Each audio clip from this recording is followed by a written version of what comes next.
Spending on national infrastructure is absolutely essential to achieve a $5 trillion economy by 2029.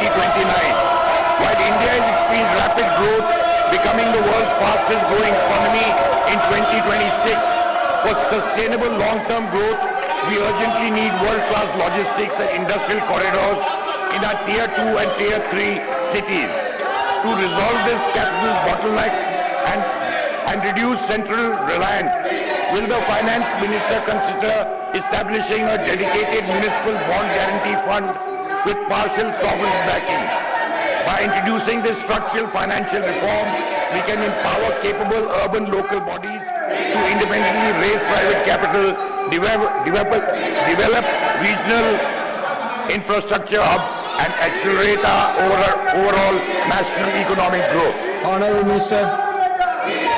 This is a very interesting question, sir. As it is, the 16th Finance Commission has taken both municipalities and also the urban local municipal bodies and the panchayats into their calculation, and the allocation made for the urban local bodies and the municipalities is far higher than ever before. That is one major empowering of the municipal bodies. Other than that, the central government is also giving a 50-year interest-free loan to the states. We call it a loan, eventually it will be only a grant, through which asset creation at the municipal levels is also possible.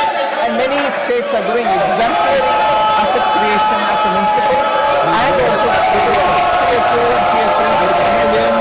On the specific point of municipal bonds and creating a fund for supporting the sovereign, there are several capacity-related issues for the municipal bodies to get into the bond market. We've had some success in the examples of Surat and many other indoor and cities like that. But municipal capacity, the human capacity to be able to catch up with these things are simultaneously being worked upon. So once we think we have reached a stage, there can be very many proposals which can be considered, but at the moment there is no provision for a fund to support this. Second supplementary, Dr. Ajit Madhavrao, Kopchade ji. धन्यवाद सभापति महोदय, माननीय अध्यक्ष महोदय, माननीय प्रधानमंत्री श्री नरेंद्र मोदी जी के दूरदर्शी नेतृत्व में भारत की अर्थव्यवस्था को नई ऊंचाइयों तक पहुंचाने के लिए सरकार द्वारा किए जा रहे प्रयासों की मैं सराहना करता हूं। मैं माननीय वित्त मंत्री जी से यह प्रश्न पूछना चाहता हूं कि क्या माननीय वित्त मंत्री महोदय यह स्पष्ट करेंगे कि $5 ट्रिलियन अर्थव्यवस्था का लक्ष्य विकसित भारत 2047 की दिशा में केवल एक आर्थिक पड़ाव है, या इसके लिए सरकार ने निवेश, रोजगार, नवाचार, विनिर्माण और निर्यात को एकीकृत करने वाली कोई समग्र राष्ट्रीय कार्य योजना भी तैयार की है क्या?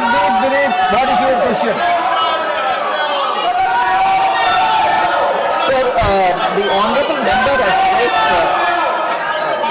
the specific point of whether the government has got a comprehensive program or scheme through which innovation, investment and many other that he named can all be given an impetus so that this $5 trillion economy does not become one destination but towards the longer growth story of India. Are we taking initiatives?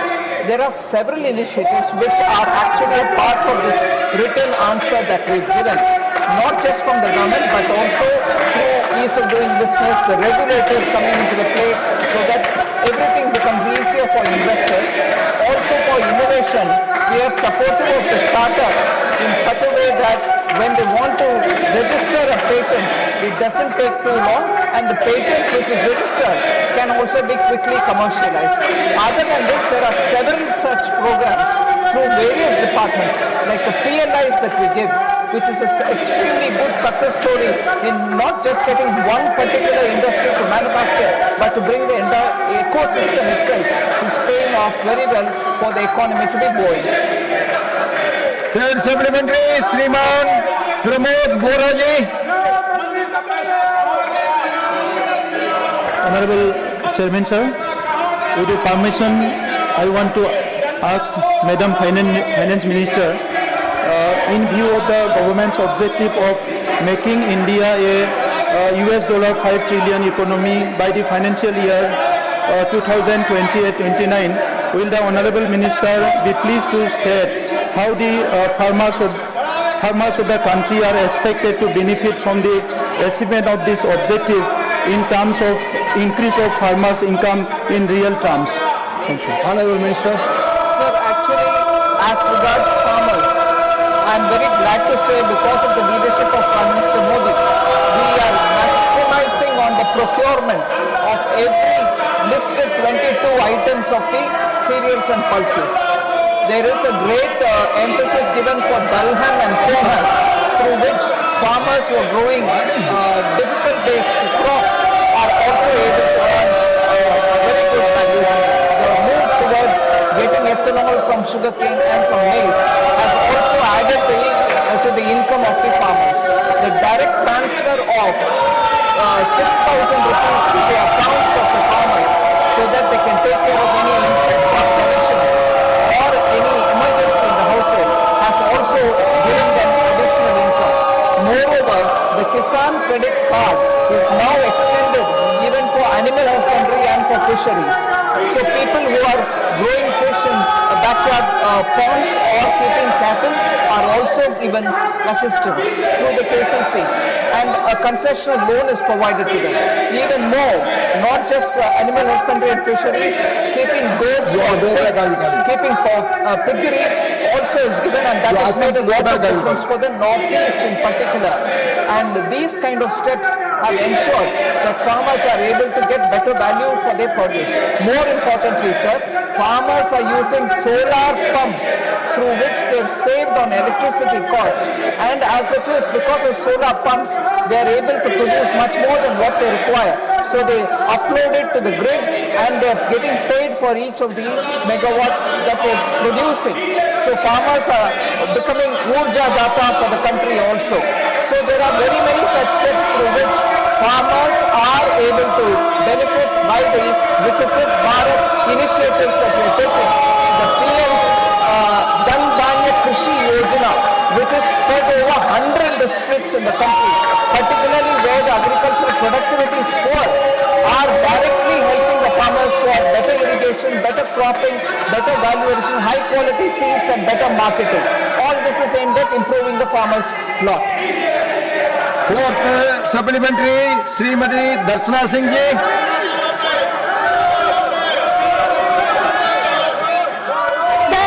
मैं आपके माध्यम से माननीय मंत्री जी से जानना चाहती हूं कि भारत की डिजिटल अर्थव्यवस्था और यूपीआई जैसी डिजिटल भुगतान व्यवस्था ने छोटे व्यापारियों, ग्रामीण उद्यमियों तथा महिलाओं की आर्थिक भागीदारी बढ़ाने में क्या भूमिका निभाई है? I am not going to call anyone if you are shouting like this. Why I should call? You are not interested in running the house. Why I should call? Everybody is shouting like as they like.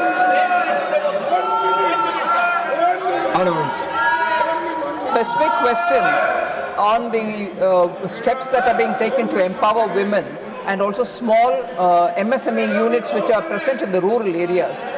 MSMEs have actually benefited in several ways, sir. One, the definition was enhanced. The benefits which are being given to the MSMEs is not being withdrawn. More than that, timely payment of dues. For that, we brought in changes through the law, and within 90 days, people do get their returns. Actually, we hope that because the Udyam portal has now received all the registrations of MSMEs, and through the Udyam portal, we are able to clear the dues of the MSMEs. Other than that, for the MSMEs, for the inputs which go into their manufacturing, we have reduced the customs duty also on very many intermediary products, which will be of help for them. Even more than that, the ONDC, the Open Network Digital Commerce, has helped MSMEs reach global markets because now they are, without much of the expenditure from their side, are able to use the digital platform as well. Similarly, programs like National Rural Livelihood Mission, and also because of the Drone Didi and the Lakpati Didi programs, and the way in which women farmers are also being put into the FPOs, we are giving women entrepreneurs in the rural areas a lot more help so that they can aspire to earn more and become Lakpati Didis. Some of the Lakpati Didis themselves have said that they are now wanting to become Crorepati Didis because of the success of the program. These are the ways in which we are reaching. Thank you. Shivaji, before calling you, I want to know on which subject you want to speak. If you want to speak the same subject in the morning, I am not going to allow you because that is a state subject and the ruling party of that state have no representation here, so they cannot give you a reply, so I am not going to allow that.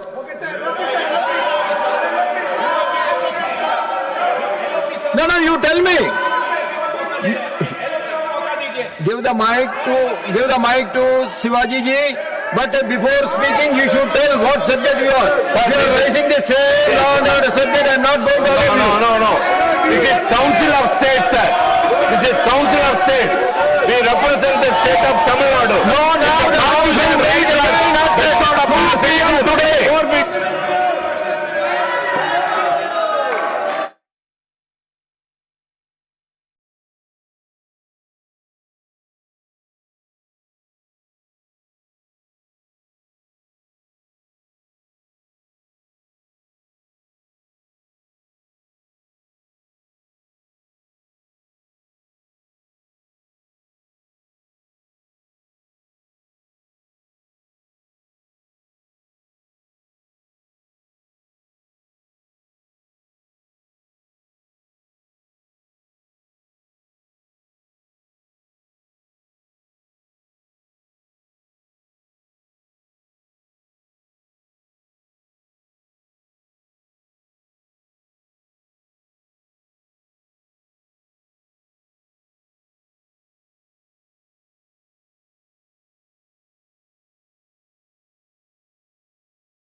Hello and welcome viewers, you're watching this special presentation of Sunset TV with your host Kriti Mishra. A nation can formulate effective policies only when it possesses accurate and reliable information about its people. The registration of births and deaths system is the foundation of a country's civil registration framework, ensuring that every citizen receives a legal identity from birth while every death is officially recorded.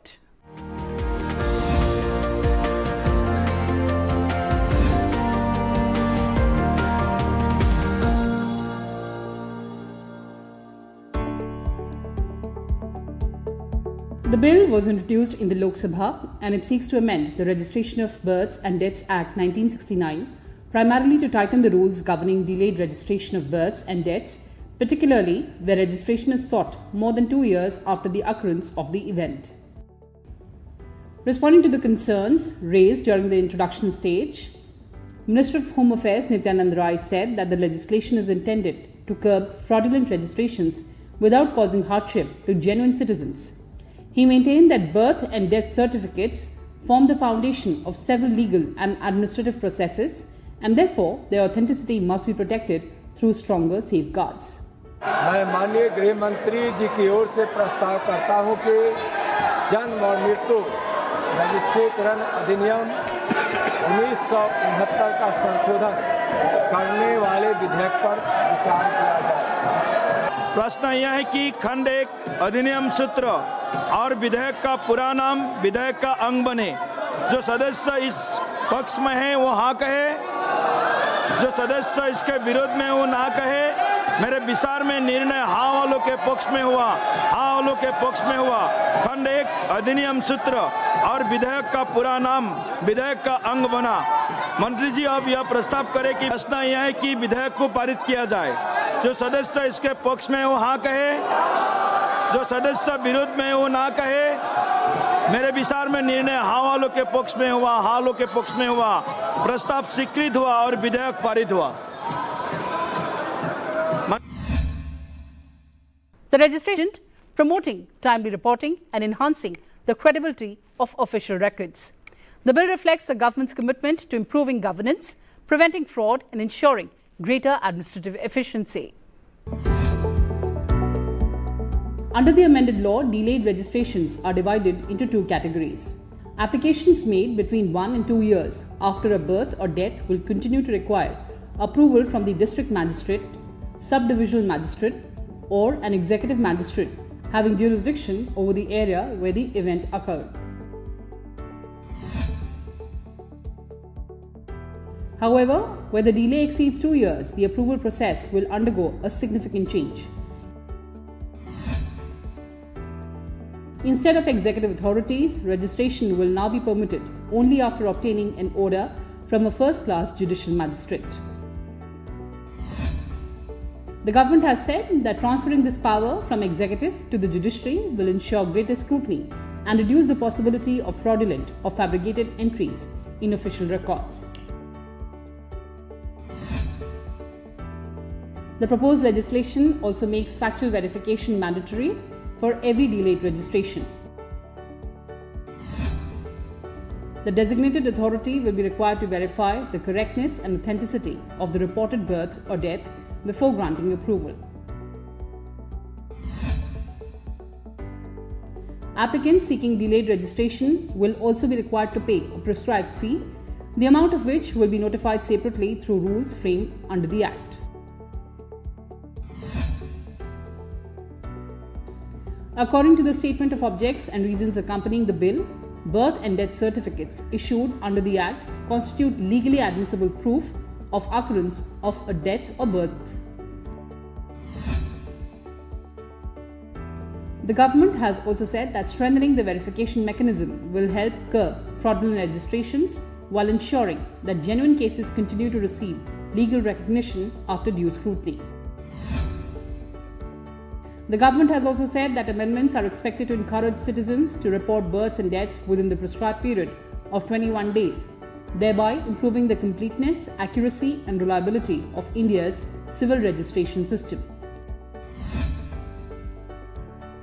Registration of births and deaths remains compulsory under the Registration of Births and Deaths Act of 1969. A birth certificate serves as an individual